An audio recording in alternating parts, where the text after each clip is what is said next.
Pemirsa, seperti kita ketahui bersama bahwasanya tepat pada tanggal 20 Februari 2025 yang lalu, Kabupaten Bondowoso resmi dipimpin oleh pemimpin baru yakni Bupati dan Wakil Bupati baru. Beliau yakni Bapak Haji Abdul Hamid Wahid dan Bapak As'ad Yahya Syafi'i.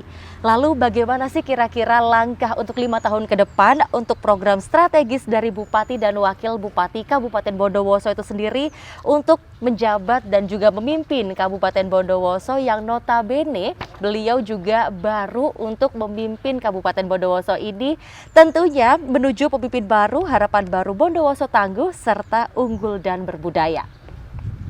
Untuk membahas lebih lanjut seperti apa program strategis dan inovasi yang tentunya nanti akan kita bahas selama beberapa segmen ke depan, telah dilakukan oleh pemerintah Kabupaten Bondowoso, dan pada kesempatan yang berbahagia ini telah hadir bersama dengan saya, Bupati Kabupaten Bondowoso. Assalamualaikum. Waalaikumsalam. Rahamid yang biasanya kerap disapa seperti itu, Bapak, betul?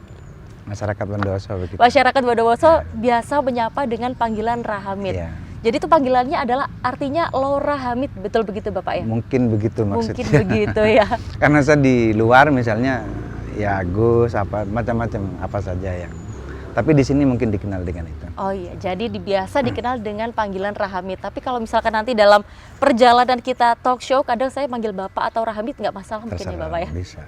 Alhamdulillah. Bapak bagaimana kabarnya hari ini? Alhamdulillah baik. Alhamdulillahirabbil alamin. Jadi sejak tanggal 20 Februari lalu telah resmi dilantik menjadi Bupati Bondowoso. Sebelumnya kami mengucapkan selamat atas dilantiknya Bupati dan juga Wakil Bupati Kabupaten Bondowoso yang baru.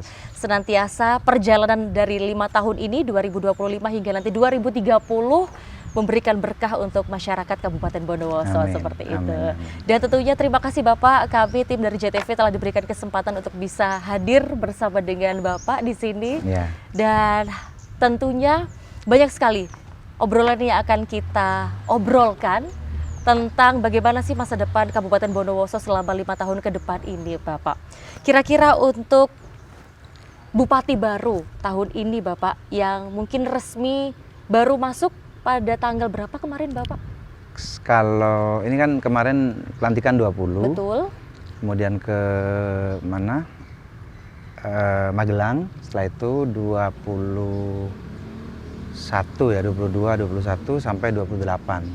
Nah, kita istirahat sebentar, baru masuk Bondowoso ini sebenarnya secara resmi baru tanggal 4. Baru tanggal 4 Maret, jadi belum ada 1 bulan ya Bapak ya? Belum ada 1 bulan begitu ya. Baik, kira-kira selama 5 tahun ke depan apa sih visi misi yang betul-betul ingin dilaksanakan oleh Bupati dan juga Wakil Bupati untuk masyarakat Kabupaten Bondowoso itu sendiri? Ya, memang ini ya pemerintahan itu kan dasarnya melakukan perencanaan itu kan visi misi yang ditawarkan kepada masyarakat. Jadi visi misi itu kemudian diterjemahkan menjadi rencana pembangunan jangka menengah. Nah, itu menjadi pedoman kita di dalam bekerja selama 5 tahun. Nah, sebagaimana kita ketahui visi misi kita itu sebagaimana yang ditawarkan, yang diinikan kepada masyarakat. Mungkin saya baca saja kalimatnya ya. Mewujudkan Bondowoso tangguh, unggul, berdasarkan global, dan berbudaya dalam bingkai keimanan dan ketakwaan. Jadi tangguh itu bermakna kita punya dasar-dasar yang kuat, stabil, kuat. Kemudian unggul itu ada kelebihan nilai kompetitif, baik berhubungan dengan kita sendiri, Bondowoso sendiri, mungkin dibanding waktu yang lalu, atau dibanding dengan sekitarnya, jadi dibanding dengan yang lain. Itu unggul. Kemudian berdasarkan global, kompetitif itu, competitive advantage atau nilai keunggulan, nilai kemampuan daya saing itu terkait dengan skala, yaitu memang apa yang harus kita lakukan dalam era ini, revolusi industri 4.0, kemudian globalisasi, itu memang kejadian di satu titik di dunia itu terhubung dengan belahan-belahan lain di dunia, terkoneksi ya, terkoneksi. Ya, itu karena itu kita mencantumkan ini karena mau tidak mau kita harus terkait dengan itu dan mempertimbangkan aspek-aspek yang terjadi dalam dunia global, dan itu akan saling mempengaruhi. Oleh karena itu nilai kompetitif ini ya kita coba ajak dan kita tawarkan kepada masyarakat, termasuk kepada penyelenggara, bagaimana kita sudah mulai berpikir bahwa Bondowoso ini punya keunggulan dan dalam competitive advantage dalam konteks dan skala global.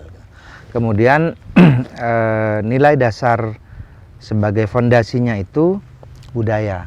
Itu ada kata berbudaya. Betul. Dalam bingkai keimanan dan ketakwaan. Bondowoso ini dari sejarahnya itu ketika Ki Ronggo membabat Bondowoso, merintis awal untuk menjadi pemerintahan, ditugasi oleh Ki Pate Alos waktu itu di Besuki ya, berangkat. Itu perjalanannya memang mencerminkan fondasi yang kuat, penataan menuju keseimbangan lahir batin. Jadi bacaan dari perjalanan beliau yang meninggal pada 18 berapa itu adalah bahwa ini ada semacam slogan gitu, suci tinoto estining urip. Jadi dasarnya kesucian, tinoto itu ketertataan, mungkin proses governance ya, penataan, yang semua itu ketika terjadi keseimbangan itu menuju kesejahteraan hidup, estining urip. Itu menjadi satu kesatuan begitu ya? Menjadi satu kesatuan, dan itu dibaca sebagai perjalanan hidup beliau oleh para budayawan Jawa pada saat itu. Kalau tidak salah ini tercantum dalam beberapa babat ya, termasuk babat Bondowoso. Jadi visi kita itu kita sesuaikan dengan apa yang terjadi pada perjalanan sejarah Bondowoso. Nah, visi ini kemudian dilaksanakan di dalam, sebetulnya awalnya itu 8 misi dasar yang kemudian kita mampatkan menjadi 5 karena pertimbangan untuk akuntabilitas, sistem akuntabilitas itu memang mempersyaratkan ya sebaiknya 5 saja. Kita bacakan misi kita. Yang pertama adalah mewujudkan pembangunan ekonomi inklusif dengan memanfaatkan potensi perekonomian lokal secara berkelanjutan. Ini tentang ekonomi. Kemudian yang kedua itu dalam bidang pemerintahan, mewujudkan pemerintahan yang responsif, kualitas pelayanan publik yang berkeadilan bagi seluruh masyarakat. Jadi ujung dan muara dari kinerja aparatur sipil negara ini adalah untuk melayani dan Betul. Bagi keadilan bagi seluruh masyarakat. Kemudian ketiga, meningkatkan daya saing SDM melalui aksesibilitas pelayanan dengan kemampuan dan keberdayaan seluruh lapisan kehidupan masyarakat secara berkelanjutan. Yang keempat, membangun ekosistem melalui pelestarian lingkungan hidup dan kebudayaan inklusif berbasis kearifan lokal. Jadi budaya tadi itu. Kemudian yang terakhir, meningkatkan infrastruktur yang berorientasi pada kebutuhan masyarakat. Nah, 8 atau menjadi 5 kemudian misi ini kita tuangkan di dalam 50 program prioritas. Jadi ada 50 program prioritas dalam berbagai bidang yang kita tekankan untuk kita laksanakan selama masa pemerintahan. Nah, terkait 50 prioritas itu sedang kita petakan bersama ASN, kemudian bersama pejabat-pejabat terkait dan juga dengan DPRD, bagaimana kita mencoba menyusun apa yang mungkin kita lakukan dalam waktu segera bisa kita wujudkan. Betul. Nah, itu tidak harus selalu terkait dengan 100 hari ya, tetapi kita sebut itu sebagai program quick win. Bisa 1 hari dilaksanakan di 1 hari. Ada beberapa hal yang misalnya tanpa menunggu penggeseran anggaran dan lain bisa kita laksanakan, ya kita laksanakan. Jadi memang pada hakikatnya tidak harus menunggu 100 hari itu, ya. Mana yang bisa didahulukan ya. Akan tetap dilaksanakan. Betul, seperti itu Bapak. Betul. Ya, baik. Kemudian bagaimana sih Bapak setelah tadi kita melihat adanya 50 program prioritas yang insya Allah nanti ke depannya selama 5 tahun ini akan berjalan dengan lancar, tentunya harapannya seperti itu. Yeah. Bagaimana Rahamid sendiri sebagai Bupati Kabupaten Bondowoso baru pada tahun 2025 ini melihat potensi dan juga tantangan utama yang dihadapi Kabupaten Bondowoso saat ini? Pastikan ada Bapak masalah yang muncul sudah sejak lama atau muncul tiba-tiba, kemudian bagaimana melihat potensi dan juga masalah itu untuk bisa mengimbanginya? Ya, yang pertama tentang potensi dulu ya.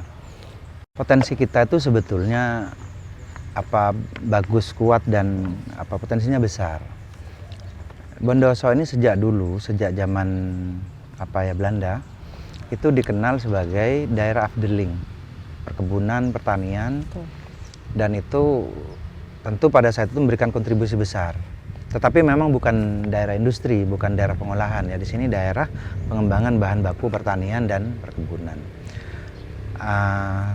Tapi memang karena hanya pada ini memang jadi tempat berlibur, kemudian dikenal sebagai kota pensiun, itu stigma-stigma atau bukan stigma ya, perkembangan pada persepsi masyarakat dan sekitarnya tentang Bondowoso.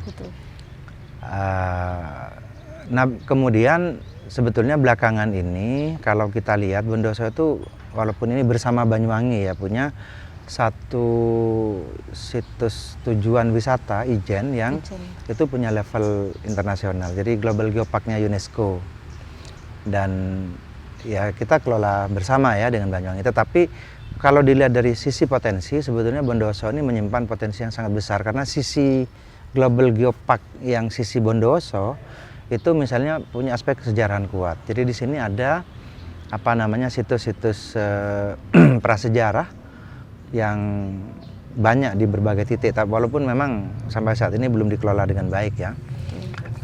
Yang ini bukan, kalau kita ungkap, bukan hanya akan memberikan kontribusi bagi perjalanan Bondowoso atau Jawa Timur, tetapi bagaimana sebenarnya bisa mampu menjelaskan hubungan Indonesia dengan peradaban global. Kita tahu di beberapa tempat di mana itu Mojokerto ada, di Trinil, ditemukan tengkorak manusia Pithecanthropus erectus, kemudian Homo wajakensis. Nah itu kan menjelaskan hubungan dengan peradaban-peradaban besar dunia, bahkan pada waktu itu prasejarah Indonesia. Nah yang ada di Bondowoso ini prasejarah, bukan prasejarah Indonesia, prasejarah itu ada di sini.